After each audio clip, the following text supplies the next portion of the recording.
ख्वाहिश और वैसे दिन की टीम आ रही है? देखिए, बिस्मिल्लाहिर्रहमानिर्रहीम, ये कैंप इन अ सेंस इसलिए ज़रूरी है कि जो हमारी गलतियाँ कोचेज़ ने आइडेंटिफाई की थी या उन चीज़ों पे काम हो रहा है। हर प्लेयर की इंडिविजुअली, अगर मैं बैट्समैन हूँ, विकेट कीपर हूँ, या कोई दूसरा बैट्समैन है, कोई फास्ट बॉलर है, ऑलराउंडर है, तो हर किसी की उन्होंने गलतियाँ आइडेंटिफाई की थी, जिसके लिए ये कैंप लगाया गया है। उन गलतियों को यहाँ हमें बताया गया है। एक हफ़्ता हम इन पे काम कर रहे हैं। आज हम मैच पे अप्लाई कर रहे हैं वो चीज़ें, और फिर उस पे हमने घर भी जाके मज़ीद काम करना है। और रही बात जो आगे 2 सीरीज़ आ रही है, उसके लिए अभी कोई डिस्कशन तो नहीं हुई, लेकिन जैसे ही नेक्स्ट कैंप लगेगा तो इसमें ज़रूर डिस्कशन होगी इंशाल्लाह।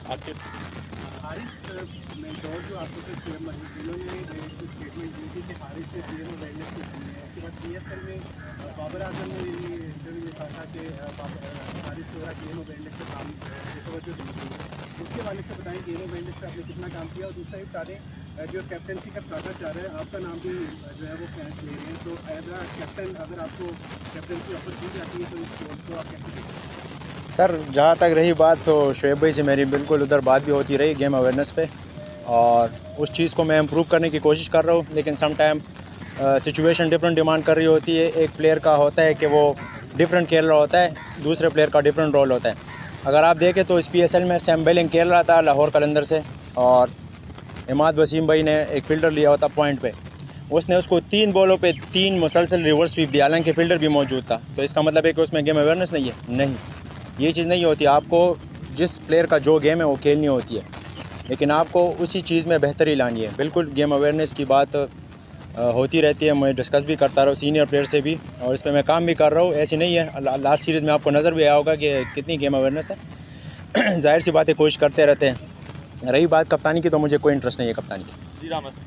हारिस, अभी जो ये कैंप हुआ उससे पहले, ईद से पहले माइक हेसन भी यहाँ आए थे, उनके साथ भी आपकी डिस्कशन हुई है। आगे हम देख रहे हैं कि काफ़ी क्रिकेट है एशिया में, तो क्या आपको रोल दिया जा रहा है? क्या आपके साथ डिस्कस की गई चीज़ें कुछ शेयर करना चाहोगे? देखिए जी, रोल तो क्लियर है। नंबर 3 पे मैं खेल रहा हूँ, और वो सीरीज़ बाय सीरीज़ चलती रहेगी। जो कंडीशन है उस हिसाब से फिर रोल मज़ीद क्लियर करेंगे। लेकिन अभी जो रिसेंटली लास्ट सीरीज़ में रोल था वो बिल्कुल क्लियर था कि तीसरे नंबर पे खेलने हैं, और जो आपकी गेम है वो खेलो। वो गेम के बारे में तो मैं नहीं बता सकता कि कैसे खेलना है, लेकिन रोल बिल्कुल क्लियर था, और वो सीरीज़ बाय सीरीज़ बातचीत कर रहे हैं। हारिस भाई, कौन सी स्पेसिफिक फ्लॉ है आपकी बैटिंग में जिस पे आपने काम किया अभी? मैं चूँकि चक्के चौकों के लिए ज़्यादा मशहूर हूँ, और इसके अलावा मैं सिंगल डबल पे ज़्यादा फोकस कर रहा हूँ। अपने डिफेंस पे मैं ज़्यादा फोकस कर रहा हूँ, क्योंकि जितनी स्ट्रॉन्ग आपकी टेक्निक होगी, सारी चीज़ें पर आप मार सकते हैं। छक्का भी मार सकते हैं, सिंगल भी कर सकते हैं।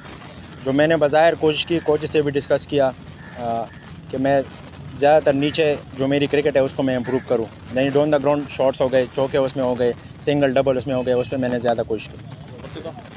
आरिफ भाई, वाइट बॉल में तो हम देख रहे हैं कि रेड बॉल में भी इरादा है, कोई प्लेयर किसी से बात हो रही है, मैनेजमेंट क्या देख रही है आपको? जी बिल्कुल, मेरी ख़ुद भी ख्वाहिश है, और मैं ख़ुद भी इस दफ़ा खेलूँगा इंशाल्लाह। अभी जहाँ भी मुझे फ्री टाइम मिलेगा, फ़र्स्ट क्लास का, डोमेस्टिक का, डिपार्टमेंट से हो या रीजन से हो, मैं ज़रूर खेलूँगा। लास्ट ईयर भी मैं खेला था, और लोग टैग बहुत जल्दी लगा लेते हैं, लेकिन मैं काफ़ी अच्छा खेला हूँ। लास्ट ईयर भी 7 नंबर पे मैं खेला हूँ। मैंने 2-3 50 भी किए, 100 150 से बाले भी खेला हूँ। ऐसे नहीं कि मैं नहीं खेल सकता, मैं खेल सकता हूँ। मेरा बिल्कुल प्लान भी है इंशाल्लाह। फ़र्स्ट क्लास में कोशिश करूँगा कि अच्छा से अच्छा करूँ, तो फिर इंशाल्लाह कंसिडर होऊंगा। सर, अभी टेस्ट रेड बॉल के हवाले से कोई बात नहीं। हारिस, अभी ये बताया जा रहा है कि वाइट बॉल में ना डिफरेंशिएट कर रहे हैं, T20 वनडे और रेड बॉल के अलग अलग प्लेयर्स। क्या अभी तक कोचेस ने आपको अपना रोल बताया हुआ कि आप T20 के लिए आपको खिलाएंगे, वनडे के लिए खिलाएंगे, या टेस्ट के लिए भी आपको, जैसे उन्होंने सवाल किया उसका आपने जवाब दे दिया, तो आपको किस फॉर्मेट के लिए उन्होंने अभी तक स्पेसिफिक किया?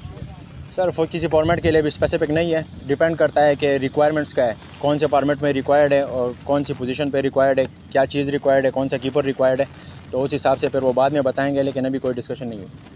हारिस भाई, बताइएगा, आपने पहले भी यहाँ पे कैंप किए हैं, ये कैंप कितना प्राइस होती है, और ये बताइएगा कि पावर हिटिंग में बहुत ज़्यादा मॉनिटर किया जा रहा है, बैट स्पीड को मॉनिटर किया जा रहा है, जिस डिस्टेंस के साथ जो है हिटिंग कर रहे हैं उसको भी काफ़ी ज़्यादा मॉनिटर किया जा रहा है, उससे ज़्यादा है तो बताइए। पहला सवाल, सॉरी, पहले भी आपने कैंप किए हैं? क्या पहला कैंप? जी देखिए जी, सारे कैंप काफ़ी बेनिफिशियल होते हैं। वो डिफरेंट कैंप थे, उनमें भी सारी चीज़ों पे काम होता है। फील्डिंग हो गया, फिटनेस हो गई, बैटिंग हो गई, इसमें भी वही हो रहा है। लेकिन इसमें ज़्यादातर ये हेल्पफुल है कि जो आपने गलतियाँ की थी, यानी जिसकी जो कमज़ोरी है उस पर स्पेशली काम हो रहा है। क्योंकि स्ट्रेंथ तो हमारी है ही। अगर मेरी फॉर एग्ज़ाम्पल एक शॉट है वो मेरी स्ट्रेंथ है, दूसरी मेरी नहीं है, तो अगर उसको भी मैं क्यों ना स्ट्रेंथ बना लूँ तो वो मेरी काफ़ी हेल्प करेगी। तो ये उस हवाले से काफ़ी ज़रूरी है कि जो हमारी वीकनेस है उनको भी हम स्ट्रेंथ बना लें और जो स्ट्रेंथ है उनको सुपर स्ट्रेंथ बना लें। और रही बात दूसरी बैट स्पीड और उनकी, तो वो भी काफ़ी हेल्पफुल है और बहुत ज़रूरी चीज़ है। हमें भी पता चल जाता है कि कितना बैट स्पीड किस कंडीशन में रिक्वायर्ड है। पावर हिटिंग की आपने बात की, तो पावर हिटिंग बहुत ज़रूरी चीज़ है। आपको जब तक जो रज़ाक भाई के साथ हम स्पेशली काम करें वो रिवर्स स्विंग पावर हिटिंग है, यानी आखिर में जो डेथ ओवर में पावर हिटिंग रिक्वायर्ड है ना, तो उस पे हम काम कर रहे हैं। उसके लिए जब आप रज़ाक भाई से यही बात हुई कि आपकी टेक्निक हो ना, तो खुद ही चक्के जाएंगे।